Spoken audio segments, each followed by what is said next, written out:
Assalamualaikum warahmatullahi wabarakatuh.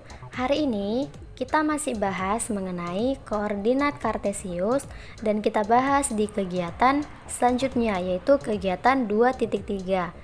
Diperhatikan ya, dan semoga mudah untuk dipahami. Di video sebelumnya kita udah bahas mengenai kegiatan 2.1 dan juga sudah membahas di kegiatan 2.2. Dan sekarang kita akan masuk kepada 2.3, yaitu posisi garis terhadap sumbu X dan sumbu Y. Namun jika kalian belum melihat kegiatan 2.1 dan kegiatan 2.2, dilihat dulu ya, kemudian melanjut kepada kegiatan 2.3 pada video ini. Sekarang coba kalian perhatikan koordinat kartesius yang ada pada gambar. Perhatikan bahwa garis L, garis M, dan garis N pada koordinat kartesius terhadap sumbu X dan sumbu Y. Pada gambar A ini itu adalah garis-garis yang sejajar dengan sumbu X. Ini adalah sumbu X dan dikatakan garis-garis yang sejajar dengan sumbu X ataupun L, L1, L2, L3, dan L4 ini adalah dikatakan garis-garis yang sejajar dengan sumbu X. Dan untuk gambar yang B itu adalah garis-garis yang sejajar dengan sumbu Y. Bisa kita lihat ini adalah sumbu Y. Ini adalah Y positif dan ini adalah Y negatif, yang dimana ini adalah sumbu Y, dan dikatakan garis-garis M1, M2, M3, dan M4 ini adalah garis-garis yang sejajar dengan sumbu Y. Sekarang coba lihat pada gambar C, yang dimana gambar C itu adalah garis-garis yang memotong sumbu X dan sumbu Y. Ini adalah sumbu X dan ini adalah sumbu Y, yang dimana garis-garis ini memotong pada sumbu Y ataupun memotong pada sumbu X. Ini memotong kepada sumbu X dan ini memotong kepada sumbu Y, sehingga garis pada C ini adalah garis-garis yang memotong sumbu X dengan sumbu Y. Tadi perhatikan ya, ini adalah titik potong, ini juga adalah menjadi titik potong, dan ini adalah juga titik potong. Sekarang kita masuk kepada contoh 2.1. Gambarlah garis L yang melalui titik A 3, -5 yang tidak sejajar dengan sumbu X dan tidak sejajar dengan sumbu Y. Sehingga jawabannya adalah bahwasanya gambar garis L yang melalui titik A 3, -5 yang tidak sejajar dengan sumbu X dan tidak sejajar dengan sumbu Y adalah sebagai berikut. Ini adalah garis L pada bidang koordinat kartesius. Kita bisa melihat bahwasanya ini adalah titik A, yaitu 3, -5, yang dimana dikatakan tidak sejajar dengan sumbu X dan juga tidak sejajar dengan sumbu Y. Jadi jika kita lihat bahwasanya garis L tersebut adalah garis yang memotong sumbu X dan sumbu Y. Kemudian ada pertanyaan lain lagi, yaitu apakah masih ada garis lain yang melalui titik A 3, -5 yang tidak sejajar pada sumbu X dan tidak sejajar dengan sumbu Y? Jika ada, berapa banyak garis lain yang melalui titik A 3, -5 yang tidak sejajar pada sumbu X dan tidak sejajar dengan sumbu Y?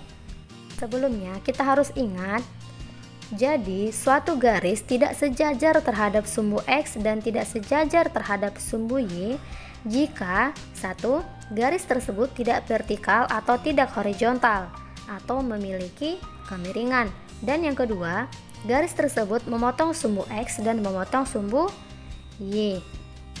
Bisa kalian lihat pada garis L pada bidang koordinat kartesius di samping.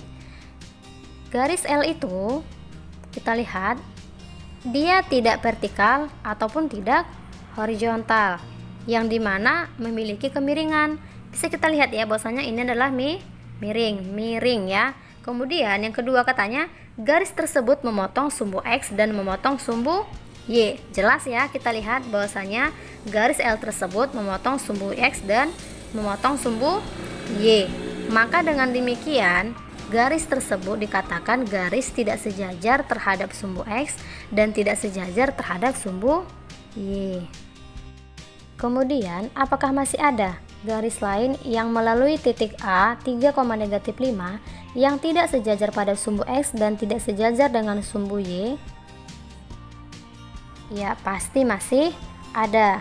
Masih banyak yang bisa kita jadikan ataupun kita buat garis lain melalui titik 3,-5. Bisa contohnya seperti ini, bisa juga seperti ini, atau kemungkinan lainnya. Sekarang kita lanjut pada contoh 2.2. Gambarlah garis M dan N yang saling sejajar tapi tidak tegak lurus dengan sumbu X dan sumbu Y. Jawabannya adalah berikut garis M dan N yang saling sejajar tapi tidak tegak lurus dengan sumbu X dan sumbu Y. Coba perhatikan garis M dan N pada bidang koordinat kartesius di samping. Garis M, ya, bisa kita lihat garis M ini saling sejajar tapi tidak tegak lurus dengan sumbu X dan sumbu Y. Begitu juga dengan garis N. Ini ya garis N yang dimana saling sejajar tapi tidak tegak lurus dengan sumbu X dan sumbu Y. Sehingga inilah gambar garis M dan N yang saling sejajar tapi tidak tegak lurus dengan sumbu X dan sumbu Y. Sekarang kita masuk kepada contoh 2.3. Diketahui titik A 3,2 dan titik B 3,-6 dan titik C -5,2. Yang A, jika dibuat garis melalui titik A dan B, bagaimana kedudukan garis tersebut terhadap sumbu X dan sumbu Y? Kemudian yang ke B, jika dibuat garis melalui titik A dan C, bagaimana kedudukan garis tersebut terhadap sumbu X dan sumbu Y? Kemudian yang C, jika dibuat garis melalui titik B dan C, bagaimana kedudukan garis tersebut terhadap sumbu X dan sumbu Y? Dan untuk penyelesaian pertanyaan tersebut ada 4 langkah dan di sini akan kita bahas satu persatu. Dan untuk langkah yang pertama adalah gambarlah bidang koordinat kartesius yang memuat 4 kuadran. Ini adalah kuadran pertama, ini kuadran kedua, dan ini kuadran ketiga, dan ini adalah kuadran keempat. Kemudian, langkah yang kedua adalah gambarlah titik A 3,2, B 3,-6, dan C -5,2 pada bidang koordinat kartesius. Ini adalah titik A, ini adalah titik B, dan ini adalah titik C. Dan langkah yang ketiga adalah buatlah garis melalui titik A dan B, kemudian melalui titik A dan C, dan melalui titik B dan C. Untuk lebih jelas bagaimana menentukan garis melalui titik, perhatikan gambar di samping. Ini adalah titik A dan ini adalah titik B, sehingga kita buatlah garis melalui titik A dan B. Kita garis, kemudian melalui titik A dan C juga kita garis, dan B dan C kita garis. Kemudian setelah kita sudah selesai menggaris antara titik A ke B, B ke C, sekarang kita masuk ke langkah yang keempat, yaitu yang A, garis yang melalui titik A dan B tegak lurus pada sumbu X dan sejajar pada sumbu Y. Bisa kita lihat kan bahwasannya dikatakan di situ garis yang melalui titik A ini dan B tegak lurus pada sumbu X dan sejajar pada sumbu Y. Bisa kita lihat ya, ini garisnya. Kemudian yang B, garis yang melalui titik A dan C itu sejajar sumbu X dan tegak lurus pada sumbu Y. Kita lihat ya, ini titik A, ini titik C, dan ternyata sejajar pada sumbu X dan tegak lurus pada sumbu Y. Kemudian yang C, garis yang melalui titik B dan C tidak sejajar dan tidak tegak lurus pada sumbu X dan sumbu Y. bisa kita perhatikan ya, yang dimana garis yang melalui titik B dan C itu tidak sejajar, bisa diperhatikan ini, dan tidak tegak lurus pada bidang sumbu X dan sumbu Y. Oke gitu ya, jadi sampai di sini pertemuan kita hari ini. Semoga mudah dipahami dan banyak belajar di rumah. Demikian yang bisa saya sampaikan, lebih kurang saya mohon maaf. Wassalamualaikum warahmatullahi wabarakatuh.